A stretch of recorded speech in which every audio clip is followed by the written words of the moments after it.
batteries are probably really old. I don't know how much capacity they have, so we need something much better. One of the joys of being Canadian, we get to drive to Jackman. There's not that many batteries company that ship to Canada, so we got them shipped here and we're gonna go pick them up and bring them back home. You're probably wondering, why are we in the US? Thanks to Unowix for supplying these 100 amp hour batteries, 3 of them, so we have a 300 amp hour bank.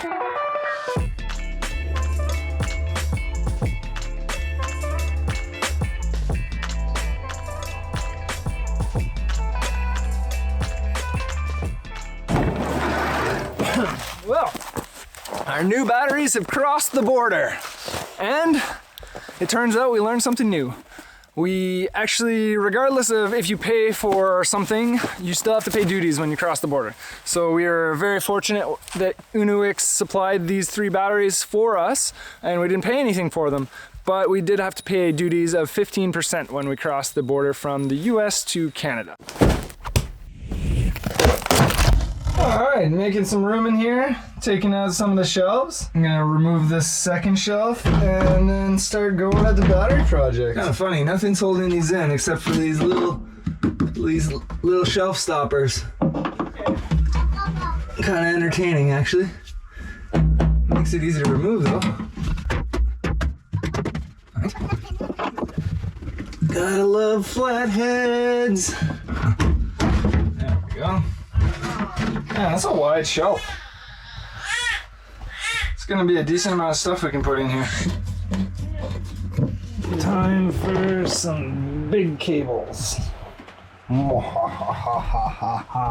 Trying to work out how everything's gonna hook up and use the existing cable that the previous owner had, the 4/0, which is overkill for this project because it's under 10 feet all my runs from my battery to my positive bus bar over up to my 250 amp breaker, which has a AIC of 50,000 amps, which is much higher than a T-class fuse. Normally you'd want a T-class fuse for lithium and you'd want to stay away from breakers.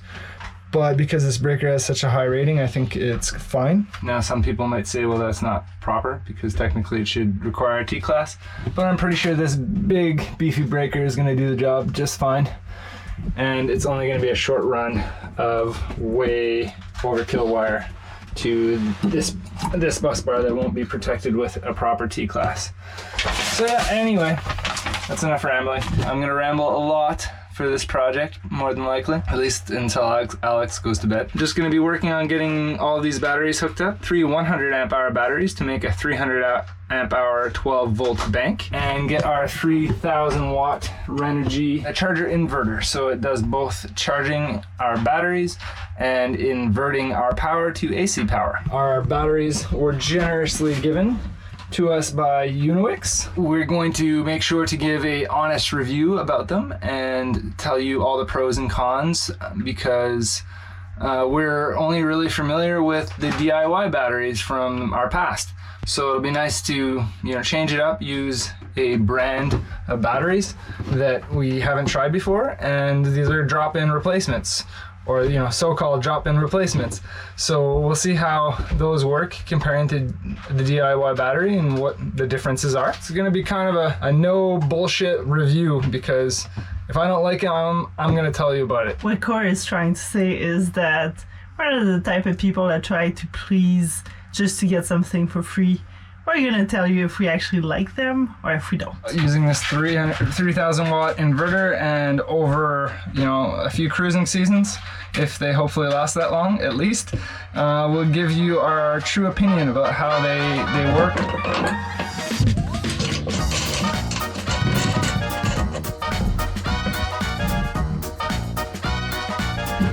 Well, as you can see, it's another beautiful day. I got wires in hand and I'm heading over to the marina because I asked them and they said they would cut the wires for me.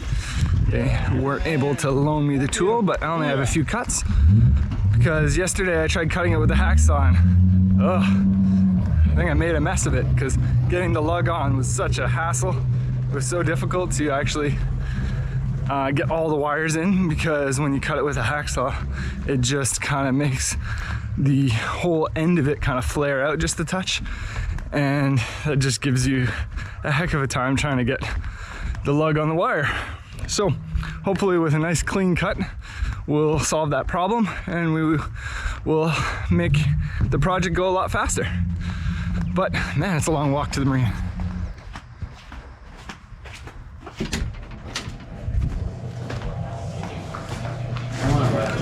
You're getting smoother and smoother. The one on the left was cut with a hacksaw. The one on the right was cut with a proper tool for cutting wire.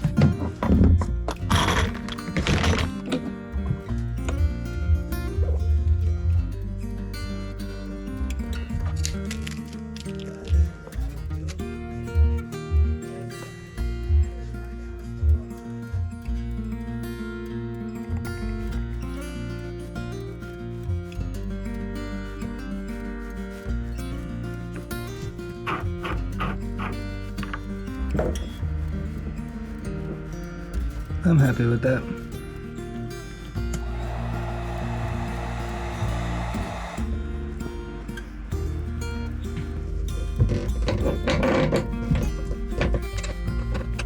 So guys, it's pretty late. I'm just gonna keep tinkering away at this and I'll run a bit of a time lapse and we'll see how far I get before I just go and pass out. I'm liking the way everything is going. The wires are cut much better. It's so much easier to get the lugs on. I don't even have to struggle with it. I wish I would have just done this before. Beautiful.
I'm pretty happy the way it's coming along.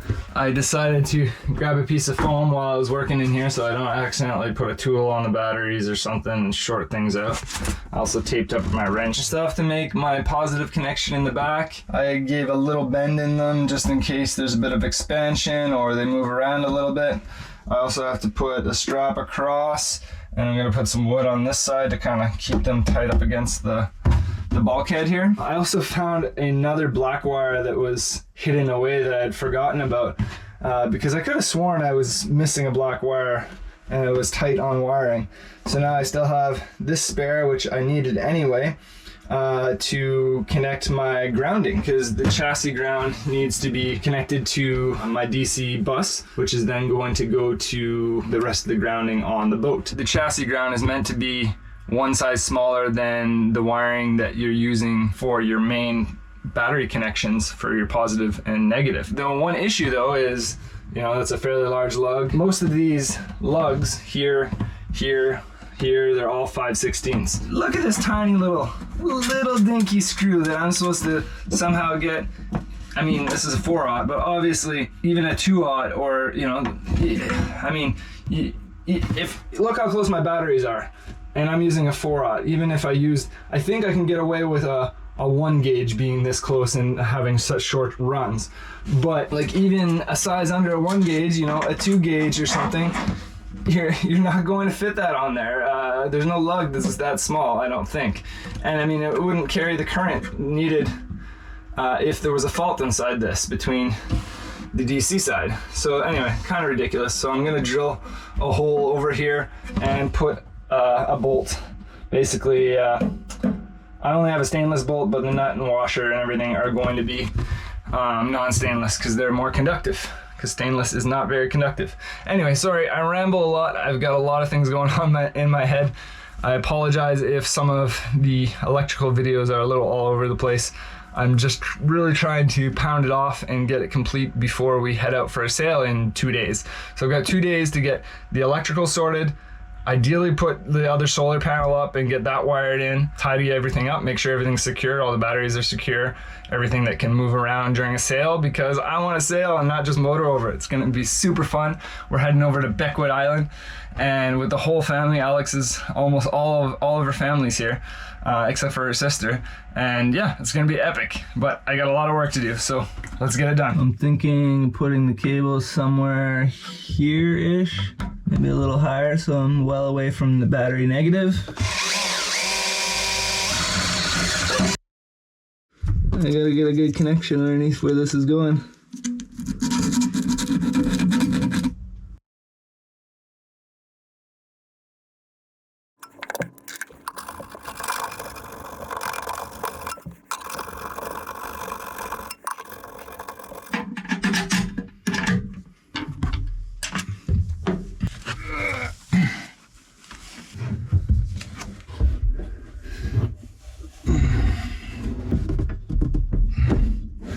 Almost in. I think I'm getting weak with my older age.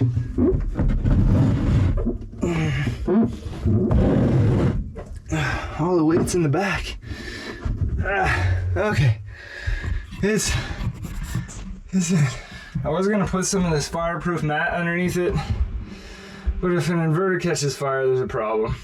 The other reason I got it was for underneath the batteries, but from further research, these LiFePO don't tend to catch fire, they just tend to smoke and let off a bunch of gas and expand a bunch when there's problems, if the BMS fails.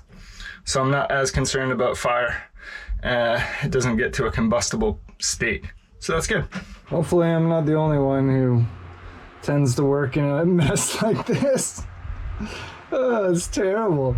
And don't get me wrong, this whole area gets cleaned every couple days. And maybe a little pile here, a little pile there, but the whole area is perfectly clean. And then this happens within no time. But that's all right. I'm just pulling the last AC wire through to get everything hooked up, and then we'll be good to go and I can start cleaning this back up. The AC is all disconnected if anybody is curious. Nothing is live. I don't work on AC when it's live normally. All right, so this is my old battery charger that's disconnected. I've got a lot of stuff to disconnect to pull the wires through. So I figure I'll wait for another time because there's a lot of other bundles that need to be disconnected. And basically, I've got a ton of wiring on this boat that's not being used. It's all old, a lot of it anyway. I would have never expected that this job would have taken me this long. But I'm trying to do it more or less the right way and not make a mess of it and not just get it done quick because I want to go down south and I have a strict time frame. I'm trying to get it done properly the first time so I don't have to redo it later.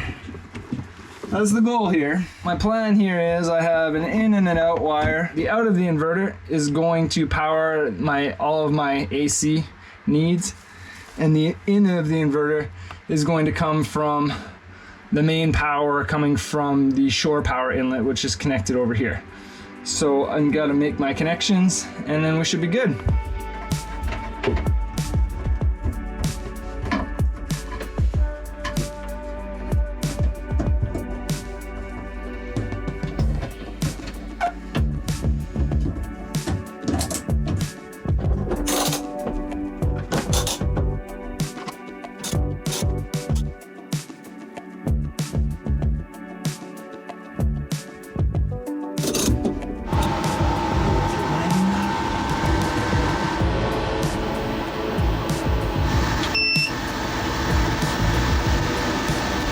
Alright, we're all connected with the fuse. Really, it was just this one section of wire to feeding the main bus, which then goes up to the fuse that was not protected, but the wire is so overkill. Let's flick it back on. Another project I've really been meaning to do is install this little amp meter. Basically, you connect this through, it's kind of like a clamp-on amp meter that has its own display. But the reason why I haven't hooked it up yet is it fits perfectly on my 4/0 wire, but as soon as I put a lug on it, it won't fit. I can't fit it through, and I don't want this permanently mounted to a cable. It's just going to be a pain if I have to swap it. So my plan is to use a bit of extra of my 2/0 and make a little jumper in between on my positive side here somewhere, and hook this into the circuit so I can then read how many amp hours I'm using and how many amp hours I'm putting back into the batteries. Right now I see how many amp hours are going in through the solar, but I have no idea how many are going out. I know how many watts are going out and I can do some calculation there, but the problem is I need it over time. I can't just, I can see here if we're using anything. Right now we're using 0 watts. We got nothing coming out, but the battery voltage sits right around 13.3, 13.2, 13.1 for a big percentage of the actual state of charge. So it could be at 50% or it could be at 80%, and I wouldn't know any different based on the voltage. So you really need to have an amp meter of some sort that's keeping track of what's going in and out, amp wise or watt wise, to be able to know for sure what state of charge your batteries are at. And that's why our batteries went all the way down to 10 something just from charging devices and stuff, because, well, it was reading 13.1, and then all of a sudden it just dropped like a rock. And that's what lithium batteries tend to do. They really have a steep charging curve. So anyway, we're gonna fix that, and I'll be able to keep track of things.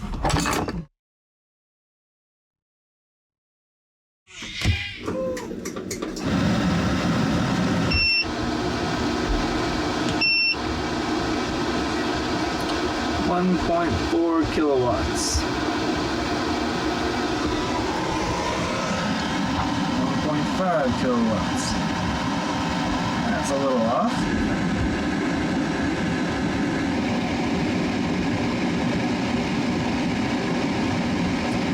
Amp hours left, 6%. So it looks like the batteries are gonna have their full capacity just based on the voltage and stuff. So that's great. I'm really happy to see that. There's another 5-6% left, and we're at 11.4 with 150 amps being drawn from it. But it seems like these Unowix batteries hold their full charge, which is great.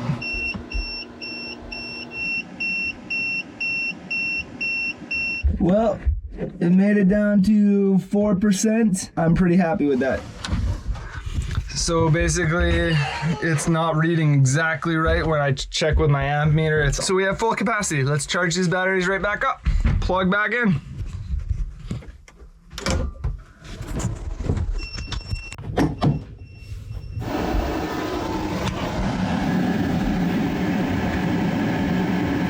There we go, charging back up at almost 80 amps. Woohoo! So far, I'm quite satisfied with the Unowix batteries. It seems like they've hold the full capacity and some, because when I charge them back up to the 300 amp hours, it's still charged for a good while afterwards.